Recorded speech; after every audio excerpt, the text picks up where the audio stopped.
Welcome to the tutorial on organizational behavior. Today we are going to discuss about the perception and individual decision making. What is perception? Perception is the way in which the people organize the massive amounts of information they receive into patterns that give it meaning. That means after collecting or organizing massive amounts of information, people interpret those information based on their impression. That is known as perception. That means perception is the process by which the individuals organize and interpret their sensory impression in order to give a meaning to their environment. The perception impacts on the people's behavior about what reality is, not an reality itself. People's behavior is based on their perception of what reality is, not on reality itself. Since the perception impacts on the behavior, as a manager, you have to understand the perception of the employees to have appropriate behavior from the employees. What are the factors that influence the perception of employees? The perception is influenced by the factors in the perceiver, factors in the situation, and factors in the target. The perceiver attitude, motives, interest and experience and expectations impact on the perception, as well as the situation also influence the perception. The situation is the time, work setting, social setting. These factors are considered as situational factors which influence the perception. On the other hand, the factors in the target includes the novelty, motion, sounds, size, background, proximity and similarity. These are the factors considering the target. These factors also influence the perception of the individuals. Now we are going to learn about the attribution theory. The attribution theory helps us to understand the perception of ours about others. The research has shown that our perception about others are based on the assumptions we make about them. The attribution theory says that we observe the behavior of other people, then we try to determine if it is internally or externally driven. If it is internally driven, it is under the person's control. On the other hand, if the behavior arises from the external causes, then those behavior are not under the individual's control. There are three factors to help us in deciding if behavior is internally or externally controlled. Three factors are distinctiveness, consensus, and consistency. Distinctiveness shows different behaviors in different situations. On the other hand, the consensus looks at the response and compares it to others in the same situation to see if it is consistent with the behaviors of others.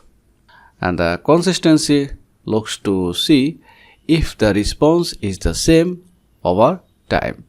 So, by considering these three factors, we can understand whether the behavior is internally or externally influenced. And the attribution theory indicates that we judge the behavior of others based on our assumptions, and our assumptions may arise from our internal causes or external causes.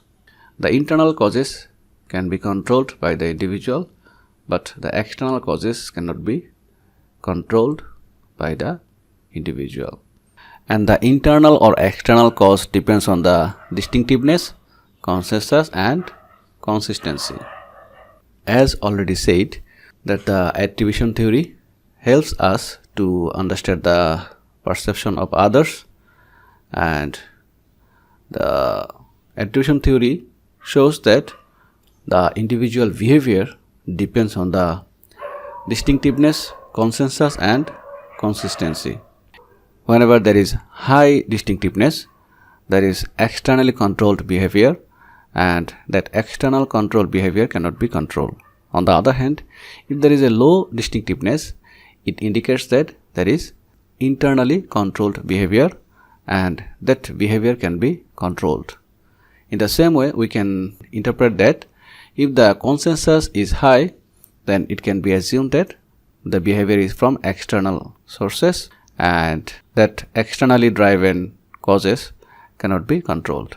In the same way, if the consensus is low, then it can be assumed that the behavior is from internal causes and it can be controlled. In the same way, the consistency, if the consistency is high, then it can be said that it is internally controlled and it can be controlled. On the other hand, if the consistency is low, then it can be said that it is externally controlled. It is the reason for external causes and it can be controlled. The attribution theory helps us to understand the perception of others, but sometimes there are errors and biases to understand the perception of others. We can see the first errors and bias in attribution is fundamental attribution error.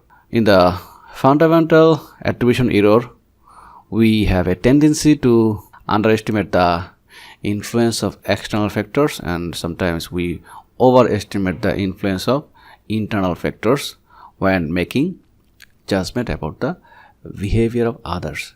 As for example, we blame the people first, not the situation. This is one example of fundamental attribution error.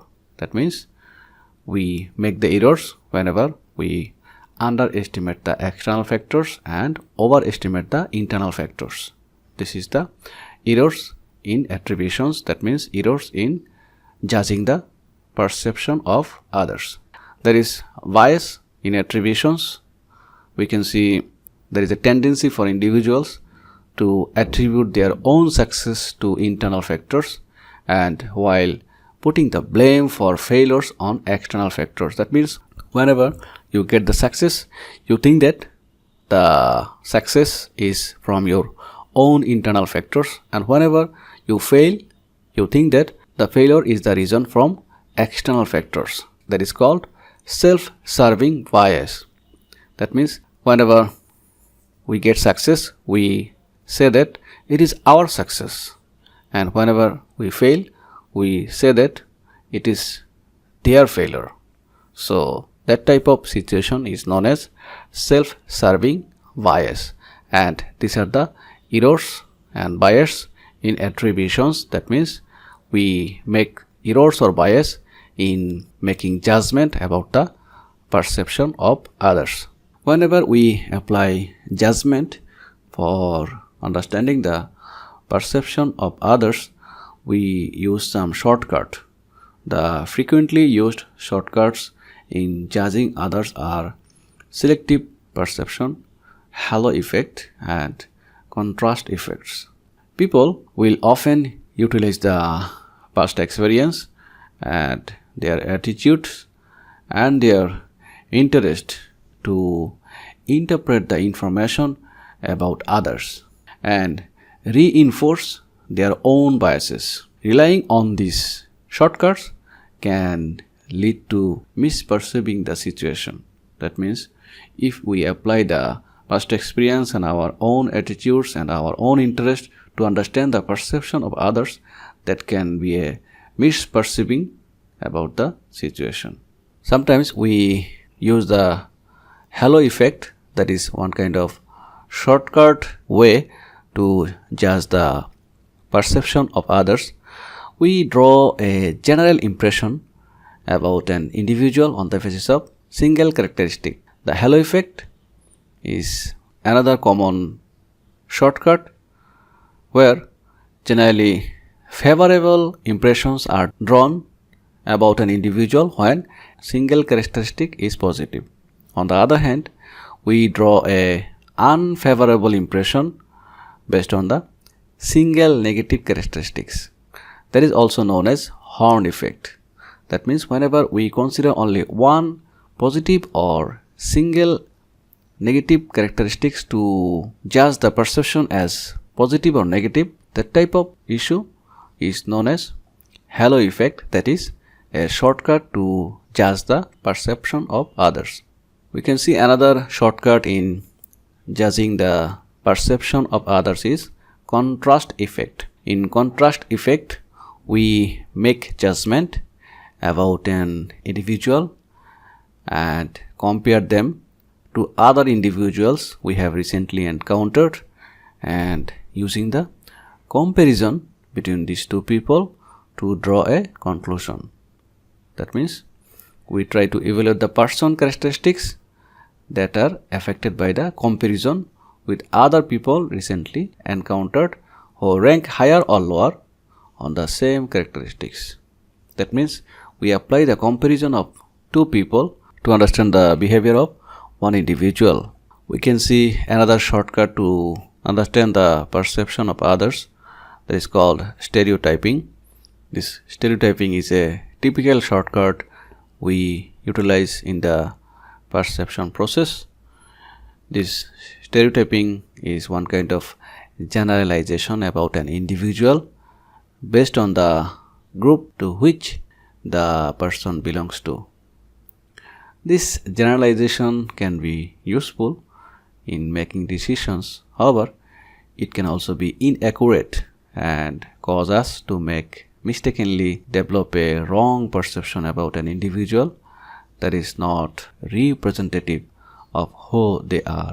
We can see the profiling is an application of stereotyping where members of a group are singled out for scrutiny based on a single trait, that is known as profiling.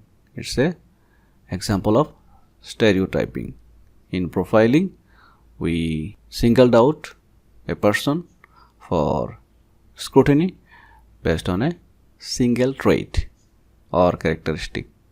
In the organization, we apply shortcut to understand the perception of the employees. We can see employment interview, performance expectations, and performance evaluations. These are the shortcut we can apply to understand the perception of the employees. In the organizations, the employment interview is a prime example of judging the perception of the employees. Many perceptions formed by the interviewers impact their judgment of the applicants.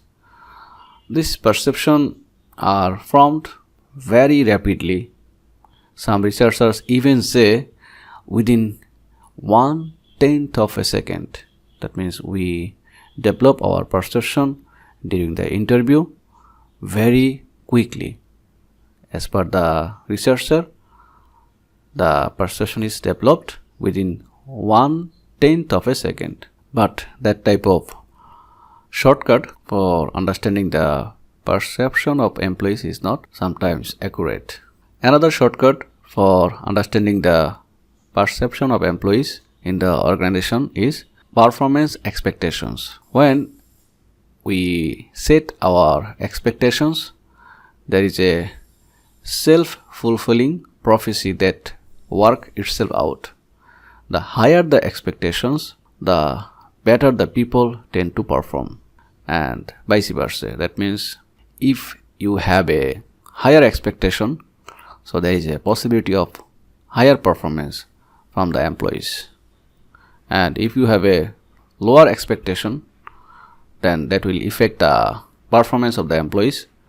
That means performance expectation can also be a shortcut to understand the perception of the employees. Another shortcut to understand the perception of the employees is performance evaluations. But these performance evaluations are subjective process and incorporate many of the shortcuts discussed earlier. This particular application has significant impact on the employees and wages. We perform the appraisals, that is subjective, to understand the performance, and based on the evaluation of performance, we develop our perception of the employees. But that create a critical impact on the employees. In organizational behavior, we are concerned with how decisions are made, and perceptions play a significant role in the process. If there is a discrepancy between our perception about the current state and desired state, that will be a problem. A decision is made based on the various alternatives that have been developed from the collected data, and the performance influences this entire process from problem recognition to data selection to alternative chosen. That means our decision making depends on the perception. That is why we need to identify whether there is any problem in perception, and for that purpose we need to collect data as well as we need to evaluate the data to find out whether there is any discrepancy from the current state and the desired state that create problem in perception. And we need to understand the perception because it impacts on the job performance. Decision making models in the organization. Decision is done by the individual but occurs in the organization. There are some models that can help us to think through decision making in organizations. The first model is rational decision making. The rational decision making assumes a perfect world in order to make decisions. That means the rational decision making assumes that there is a complete information and that every option has been identified and there is a maximum payoff. And in the rational decision making, there are 6-step decision making process. And the second decision making model is bounded reality. The bounded reality represents more of the real world where it seeks solutions that are the best given the information that is available. And the third model for decision making in the organization is intuition. Intuition is a non-consensus process that occurs as a result of experiences that result in quick decision. The intuition relies on holistic associations, and whenever we apply intuition, we try to engage our emotions for decision making. There are many biases and errors that occur in decision making process. The overconfidence bias is when you believe too much in your own ability to make good decisions. Individuals will make decisions outside of their area of expertise instead of getting other more knowledgeable colleagues involved. That means you may not have the expertise of other issues, but you are believing that you have a great ability to make decisions. That is known as confidence bias in decision making. The anchoring bias is when you make your decision based on the information you received first and not on the new information received, causing you to jump to a decision before you have the right information. That means in anchoring bias, you are applying the previous information, not considering the new information for making decision. The next error often made is with the confirmation bias, where during the decision making process, one only uses facts that support your decision. Ignoring the facts that go against your decision can limit the success of the solution. That means, just if you consider the facts that favor your decision, and if you avoid those facts that does not favor your decision making, that type of situation or aspect is known as confirmation bias in decision making. And in the availability bias, we emphasize information that is more readily available at our hand, information that is recent and vivid. Not having all the information, you need to create your decision making process, and that is also incomplete process in taking decision. That means you apply the recent and vivid information for decision making, and that type of process is known as availability bias. That is a bias or error in decision making. We can see some other decision making errors. The first one is escalation of commitment. Escalation of commitment occurs when there is an increasing commitment to a decision in spite of evidence that it is the wrong decision. I mean, if you have a commitment to make a specific decision, maybe you are thinking that it's wrong, but to maintain your commitment, you are taking that decision. That is known as escalation of commitment. Another error in decision making is randomness errors.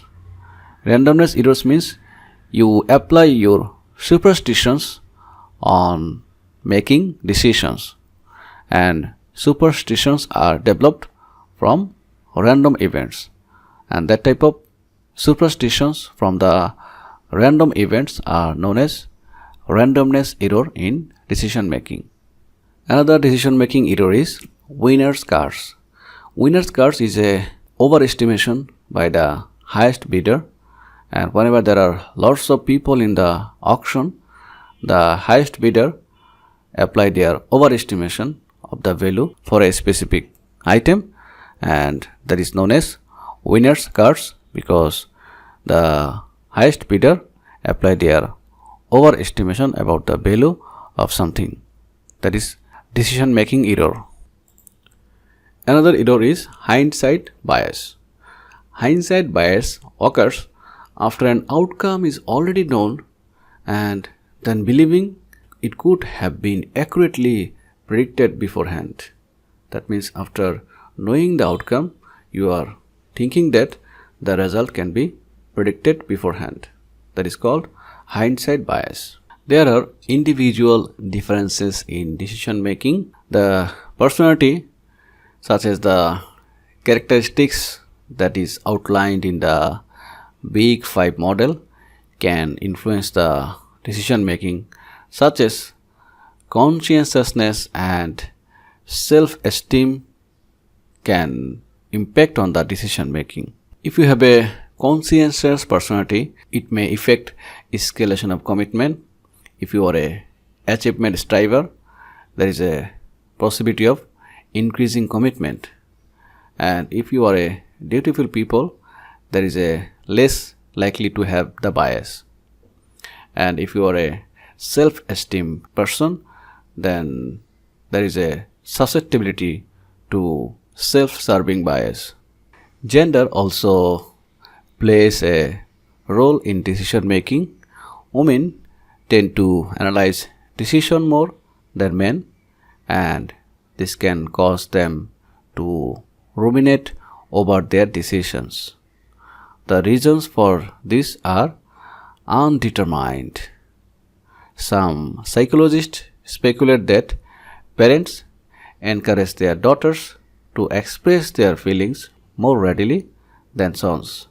Another theory is that women are more worried about what others think about them, and this causes them to worry more about their decisions.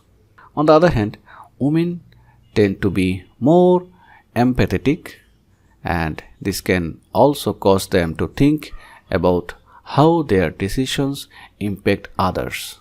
Mental ability also influences decision making. People with higher levels of mental ability make decisions more quickly as well as make better decisions because they are able to process information very effectively. There are many organizational constraints to good decision making that create deviations from the rational model of decision making. Managers shape their decision on performance evaluation, reward systems, and formal regulations. They also base decisions on the system imposed time constraints and historical precedents. Based on the evaluation, there may be some challenges to understand the performance. That means the managerial evaluation criteria influence the action. That is one kind of organizational constraint in decision making. In the perspective of reward system, the managers will make the decision with the greatest personal payoff for them, and there is another organizational constraints in decision making. In case of formal regulation, it limits the alternative choices of decision makers. And if you consider the system imposed time constraint, it restricts the ability to gather or evaluate the required information. And in the perspective of historical precedents, we apply our past decisions for taking the current decisions. That is one kind of constraints in decision making. In decision making, we must apply ethics, and the ethical decision depends on the consideration of utilitarianism, rights, and justice. So these three ethical criteria influence the decision making. In utilitarianism, we take decisions based on the outcome, and the outcome is analyzed based on seeking the greatest good for the greatest number of people, and it is the dominant method of business people. That means the consideration of utilitarianism is one kind of ethics in decision making, and in utilitarianism we consider the outcome and we focus on the greatest good for the greatest number of people, and most of the business people apply this method. The second ethical criteria in decision making is considering the rights. If we consider the rights, our decision is based on the fundamental liberties and privileges in an attempt to protect the basic rights of the individuals. That means whenever we consider the rights as an ethical consideration in decision making, we focus on the fundamental liberties and privileges. In that case, we respect and protect the basic rights of the individual, and we also focus on the whistleblowers. And the final criteria in consideration of ethics in decision making is justice. Justice is a way of ethics where the decision imposes rules fairly and impartially, as well as we focus on the equitable distribution of benefits and cost. The ethical decision making criteria is evaluated by the researcher, and it is found that there are pros and cons on the utilitarianism, rights, and justice. The people who favors the utilitarianism, they think that the utilitarianism promotes the efficiency and productivity. On the other hand, the people who are against the utilitarianism, they think that the utilitarianism can ignore individual rights, especially the minorities. On the other hand, the people who favors the rights think that the consideration of rights protects the individual from harm. That means it preserves the right. On the other hand, the people who are against the rights think that rights creates an overly legalistic work environment. And in case of justice, for ethical decision making, there are some favors and unfavors from the researcher. we can see the people who favors the justice in ethical decision making. They think that the justice protects the interest of the weaker members. On the other hand, some people think that justice encourages a sense of entitlement. So these are the evaluation made by the researcher in favor or against the utilitarianism, rights and justice. Improving creativity in decision making. Better decisions are those that incorporate novel and useful ideas. That is known as creativity. An organization will tend to make better decisions when creative people are involved in decision making. So it's important to identify people who have the creative potential. The people who has a high openness to experience, they are creative people. The people who are intelligent, independent, self-confident and risk-taking, they have a creativity in making a good decision. The people who have a internal locus of control, tolerant of ambiguity, low need for structure, and who perseveres in the face of frustration, these are the type of people who can take a good decision by applying their creativity. The three-component model of creativity. The three-component model of creativity proposes that the creativity results from the mixture of three components. The components are expertise, creative thinking skills, and intrinsic task motivation. The expertise is the foundation and is based on the knowledge and experience of the individual.